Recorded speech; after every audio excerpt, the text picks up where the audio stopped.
Wakil Menteri Komunikasi dan Digital Nezar Patria membenarkan kantor Kementerian Komdigi digeledah oleh Kejaksaan Agung. Ya, penggeledahan terkait kasus korupsi proyek Pusat Data Nasional sementara 2020-2024. Wakil Menteri Komunikasi dan Digital Nezar Patria membenarkan kantor Kementerian Komdigi digeledah oleh Kejaksaan terkait kasus korupsi proyek Pusat Data Nasional sementara tahun 2020-2024. Meski demikian, Nezar meminta awak media untuk meminta keterangan kepada Kejaksaan Agung terkait hasil penggeledahan tersebut.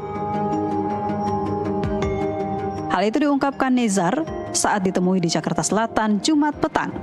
Menurut Nezar, kasus tersebut terjadi pada periode 2020-2024 saat Kementerian Komdigi masih bernama Kominfo.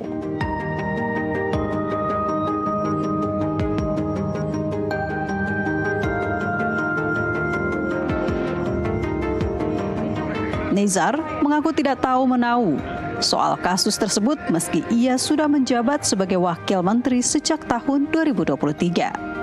Ia enggan berkomentar lebih jauh soal penggeledahan tersebut dan meminta awak media bertanya kepada pihak kejaksaan. Ya, kita serahkan aja ke proses hukum ya.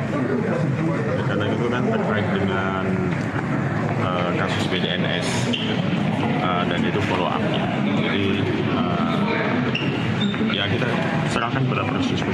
Pak, tapi ini kan terjadinya lokusnya itu kan terjadi saat Bapak sudah menjadi wamen di yang sebelumnya itu ya Pak ya, di kabinet sebelumnya.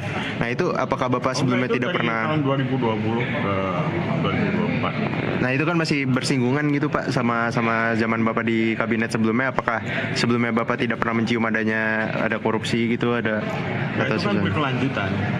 Nanti dilihat aja di pemeriksaan.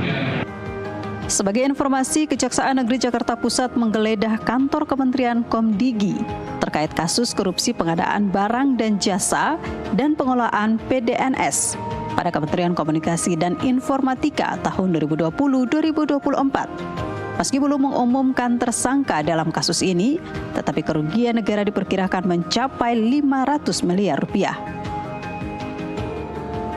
Dari Jakarta, Denny Hardimansyah, jurnalis NTV, melaporkan.